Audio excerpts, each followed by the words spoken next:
Record. There we go. There we go. Shut up, your camera is hard for me to figure out. It doesn't like my big meaty thumbs. It doesn't like anybody's thumbs. Hello everybody, this is Hydro. Chronically Space is making my dinner, so if you hear any weird shit, that's her in the kitchen. Oh, I don't have any pots to bang. Thank you. We don't have any pot. What? I was gonna bang some stuff around, but... Oh, well, if you empty the dishwasher, maybe. In any event, hello. It is she who always promises to make videos and then never makes videos, only this time I actually made a video. Ooh. I've got Nate here with me because I'm going to talk about his backstory, because Chronically Space did Casey's backstory, so companion piece! Yay! Let's start with the bit about Nate, the big guy. This will probably be actually pretty vague. I can't remember if I ever did write a detailed biography for him. And if I did, I probably lost it when I dropped my laptop on the floor and it broke and I had to replace it. This is kind of the quick and dirty version of Nate, which is appropriate. Casey would say that's every version of Nate. Yeah, Casey would say that. And it'd be true. Nate is a big guy. Obviously why he's shelled as an EID chase. It was the superhero body specifically because it matched his bulkiness. Or contrary to his appearance, kind of imposing. He's actually a big teddy bear most of the time. Keywords, most of the time. He's also a dork when he's in a good mood. He makes stupid jokes with Casey all the time. And I mean all the time. He's really loyal to the people he loves. That includes, of course, Casey and his brothers and even his grandfather, Tartarus. And he'll do anything to protect them. That's just the kind of guy he is. He does have a lot of issues with his existence because he has a crazy side. It's something he tries to keep down, way down, because it's very bestial, very feral, and it's that part of him is like completely amoral, crazy, batshit. I want to kill and destroy everything. So, due to circumstances, it's kind of become an alternate personality, I guess. Something he has to fight against all the time these days. So, fun fact, when that side of him does come out, his appearance actually changes, which, you know, if I had been in the doll hobby when the chase came out as the Chimera form, I totally would have gotten the limited for the beastie parts, but his eyes get all bright gold, brighter than this, more like the eyes I had in him first. His teeth get really sharp, he just gets all crazy and wild, and it's kind of awesome. But not for him. Not for him. So, knowing these basic parts of his personality and his psyche, I guess let's talk about his actual backstory. Yay! Actually, remembering this incarnation's backstory is a little difficult for me because I used to write him before with another friend and I changed things immensely since then, and I like it better now, but at the same time, sometimes in my brain I'm like, wait, yeah, so we'll see how accurate this is. Nate is part of a set of triplets, otherwise known as a Cerberus? Yeah. Otherwise known as a Cerberus. Thank you, Chronically Space, for your pronunciation guide there. This is why I'm not a linguist. Nate is the oldest of his brothers. Haziel insists it's only by a few minutes, but still, he's the oldest, he counts. His grandfather is Tartarus. And for those of you who may not be aware, Tartarus actually was a god and a place in Greek mythology, which is where I'm pulling most of this shit from, even though I've completely changed it, bastardized it, because that's what we do, and it's so much fun. I love it. Isn't it fun? It's so much fun. Super fun. Yeah. And from birth, Nate was really unstable. You know, I guess it would be apt to compare him to a wild animal. He was crazy, he'd tear up anything in his path, like huge, horrible fits of rage. much destruction and agony and pain for those around him, except for his brothers, really. Think about like rabid guard dogs, because that's essentially what he was. It's like a living storm. You can't control it, it's violent, it doesn't care, it's just gonna do what it's gonna do. A tornado.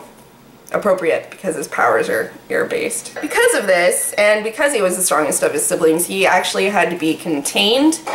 So in comes Hades and Tartarus to help do that. This led to Nate being chained up for quite a while at the gates to Hades, still, you know, guard duty with his brothers, on a very short leash, though.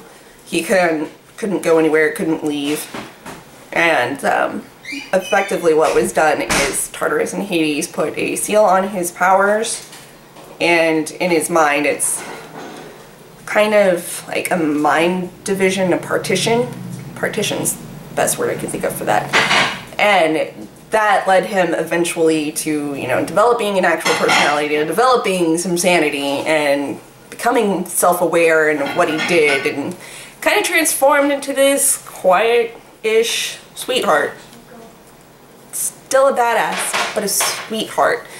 Could only draw out his powers in a limited way, because even just messing with him kinda makes that other side of him aware, and it's looking for any chance it can to come out. But luckily, the seal helped prevent that for a while. Where does this instability come from? Here's some background. Tartarus, as his grandfather, was the same way when he was essentially created. In our mythos, a little background, since God only knows when I'll shell this character. The land Tartarus sprouted the god Tartarus, and he was just the same way. So I think it comes from Tartarus's genes, because Nate, Malay's, and Haziel's mother was Tartarus's daughter, so she passed it along. She was also crazy and amoral and a monster. I can't remember exactly right now what her name was. That would require me looking up the mythology again, but screw that. And so Nate, as he is today, as I described him at first, as the nice guy, really loyal, really intelligent.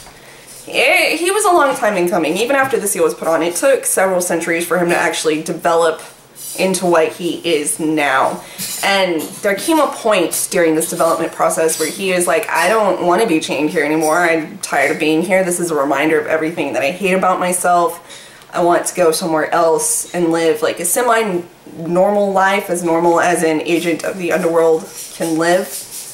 So he escaped. Now, it's really unclear at this point how he escaped. My bet is forces unknown helped him, because he was not allowed to leave at all. And the only reason it's unclear is because I don't think Chronically Spaced and I have covered that whole thing yet. Have we? No. Yeah, we discussed that we've discussed that he probably had help, but it's not something we've worked into the actual mythos yet. So after Nate escaped, he spent a lot of time wandering around in Gaia. That would be our world, just going from place to place, trying to avoid the people looking for him.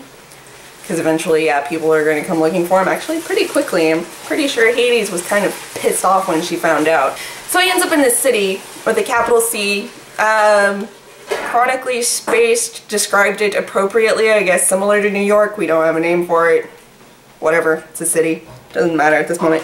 And it's the middle of winter, he's cold, he's poor. So he ends up in this diner. It's an all-night diner because he's looking for warmth, maybe a little bit of food, and he meets Casey! Yay!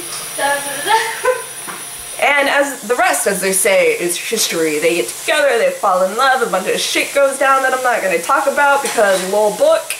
Yeah, that's pretty much Nate. He's got issues, even more so, because that little seal I was talking about, I will say this, bad guy made it go away, so Nate go cray-cray a lot more often. And that, my dears, is Nate's backstory. It's incredibly rambly. I'm sorry, I warned you ahead of time at the beginning of this video what would happen, because I don't remember everything, and even though I wrote it all down, I'm still having a hard time referencing it.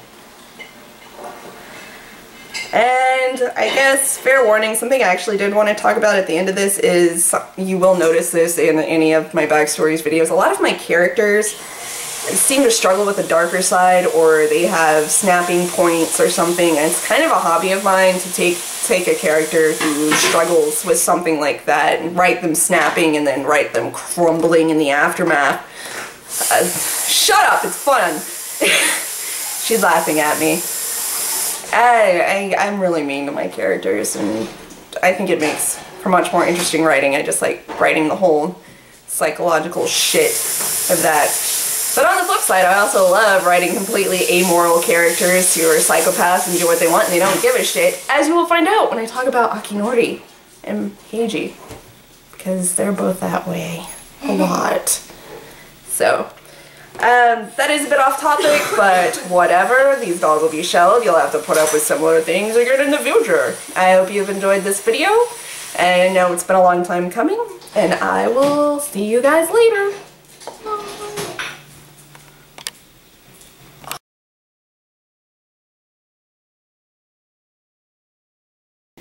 Are you giving my dog food?